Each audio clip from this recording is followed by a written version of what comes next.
अस्सलामु अलैकुम वरहमतुल्लाहि वबरकातुहु। नहमदुहु व नुसल्ली अला रसूलिहिल करीम। बिस्मिल्लाहिर्रहमानिर्रहीम। हज़रत अब्दुल्ला बिन अमर बिन आस रदियल्लाहु ताला अन्हुमा से रिवायत है, वो फरमाते हैं कि अल्लाह के रसूल सल्लल्लाहु ताला अलैहि वसल्लम फरमाते हैं कि रोज़ेदार की दुआ इफ़्तार के वक्त रद्द नहीं की जाती। यानी रोज़ेदार अगर इफ़्तार के वक्त दुआ करे तो अल्लाह ताला उसकी दुआ ज़रूर कबूल फ़रमाता है। लिहाजा तमाम रोज़ेदारों को ये चाहिए कि इफ़्तार के वक्त अल्लाह की बारगाह में दुआ किया करें। रोज़गार में तरक्की, कारोबार में तरक्की, रिज़्क़ में बरकत, अपनी परेशानियों से निजात के लिए और बीमारियों से शिफा के लिए अल्लाह की बारगाह में दुआ किया करें तो अल्लाह ताला रोज़ेदार की दुआ उस वक्त की रद्द नहीं फरमाता, ज़रूर कबूल फरमाता है। हज़रत अबू हुरैरा रदियल्लाहु ताला अन्हु से रिवायत है, वो फरमाते हैं कि अल्लाह के रसूल सल्लल्लाहु ताला अलैहि वसल्लम फरमाते हैं कि 3 शख्स की दुआ रद्द नहीं की जाती। नंबर 1, रोज़ेदार की दुआ कि वो इफ़्तार के वक्त करता है। इफ़्तार के वक्त रोज़ेदार की दुआ अल्लाह ताला ज़रूर कबूल फ़रमाता है। नंबर 2, बादशाह आदिल, आदिल बादशाह जो इंसाफ़ करने वाला बादशाह हो, उसकी दुआ अल्लाह ताला ज़रूर कबूल फ़रमाता है।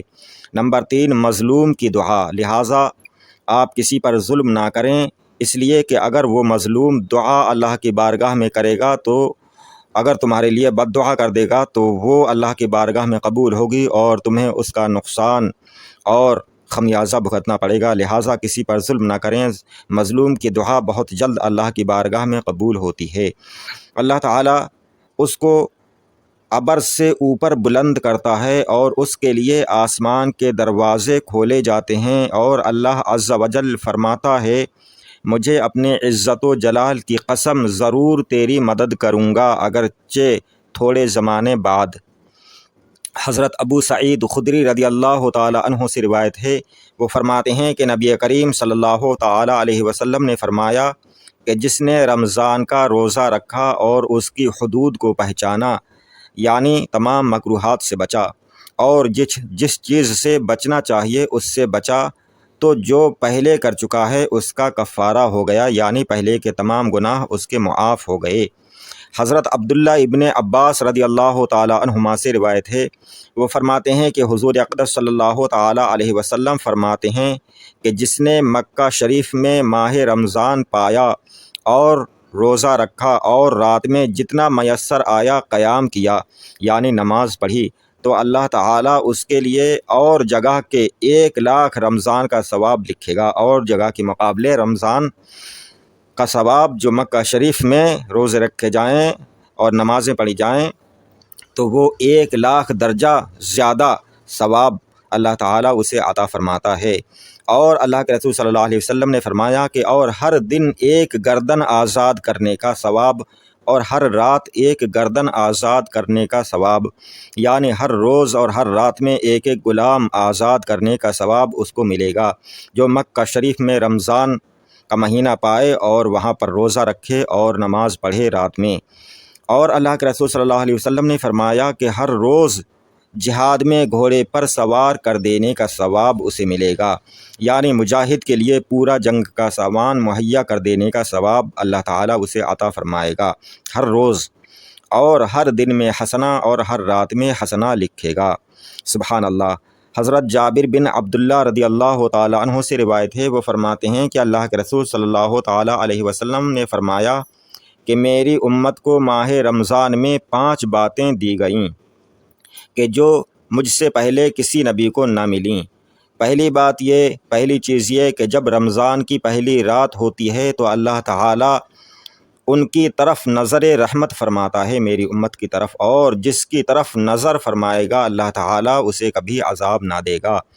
और दूसरी बात यह कि शाम के वक्त रोज़ेदार, मेरी उम्मत के रोज़ेदार के मुँह की बू अल्लाह के नज़दीक मुश्क से ज़्यादा अच्छी है। तीसरी बात यह कि हर दिन और रात में फ़रिश्ते उनके लिए इस्तिग़फ़ार करते हैं। चौथी बात यह कि अल्लाह अज़्ज़ा वजल जन्नत को हुक्म फ़रमाता है, अल्लाह ताला जन्नत से फ़रमाता है कि मुस्तआद हो जा, यानी उनके इस्तक़बाल के लिए तैयार हो जा और मेरे बंदों के लिए मुज़य्यन हो जा, आरास्ता हो जा। करीब है कि दुनिया की ताब से, थकान से यहाँ आकर आराम करें। پانچویں بات یہ کہ جب آخر رات ہوتی ہے تو ان سب کی مغفرت اللہ تعالیٰ فرما دیتا ہے، تمام روزے داروں کی۔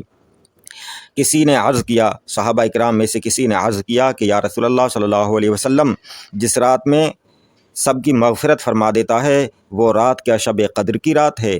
تو اللہ کے رسول صلی اللہ علیہ وسلم نے فرمایا، نہیں، کیا تو نہیں دیکھتا کہ کام کرنے والے کام کرتے ہیں، جب کام سے فارغ ہوتے ہیں اس وقت مزدوری پاتے ہیں، یعنی پورے رمضانوں کا کام کر دیا، روزے رکھ لیے پورے، تو اس وقت اللہ تعالیٰ ان کی مغفرت فرما دیتا ہے کہ انہوں نے میرا فرض ادا کیا، میرا حکم مانا، میری اطاعت کی، میرا کام کیا۔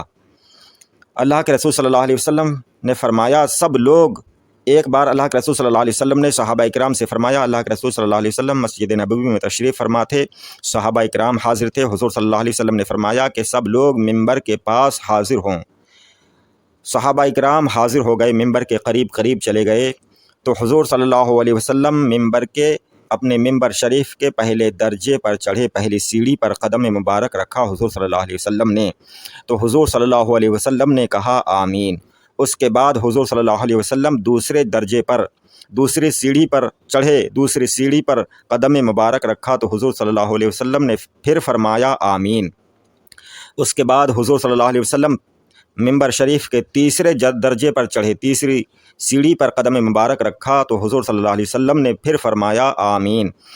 صحابہ اکرام نے عرض کی کہ یا رسول اللہ صلی اللہ علیہ وسلم، اللہ کے رسول صلی اللہ علیہ وسلم جب ممبر سے نیچے تشریف لائے تو صحابہ اکرام نے عرض کی، یا رسول اللہ صلی اللہ علیہ وسلم نے آج ہم نے آپ سے ایسی بات سنی جو آج سے پہلے نہیں سنی، آپ نے 3 بار ممبر شریف پر آمین کہا، آمین فرمایا۔ تو حضور صلی اللہ علیہ وسلم نے فرمایا کہ میں نے جب پہلے درجے پر، پہلی سیڑھی پر قدم رکھا تو جبرائیل علیہ السلام حاضر ہوئے اور انہوں نے عرض کی کہ وہ شخص دور ہو جس نے رمضان پایا اور اپنی مغفرت نہ کرائی۔ حضور صلی اللہ علیہ وسلم فرماتے ہیں، اس پر میں نے کہا آمین۔ پھر جب میں دوسرے درجہ پر چڑھا تو جبرائیل علیہ السلام نے کہا کہ وہ شخص دور ہو جس کے پاس میرا ذکر ہو اور وہ مجھ پر درود نہ بھیجے، اس پر میں نے کہا آمین۔ اللہ کے رسول صلی اللہ علیہ وسلم فرماتے ہیں کہ پھر جب میں تیسرے درجہ پر چڑھا تو حضرت جبرائیل علیہ السلام نے کہا کہ وہ شخص دور ہو کہ جس کے ماں باپ دونوں یا ایک کو بڑھاپا آئے اور ان کی خدمت کر کے وہ شخص جنت نہ پائے، جنت میں نہ جا سکے، ان کی خدمت نہ کرے، تو میں نے کہا آمین۔ سبحان اللہ۔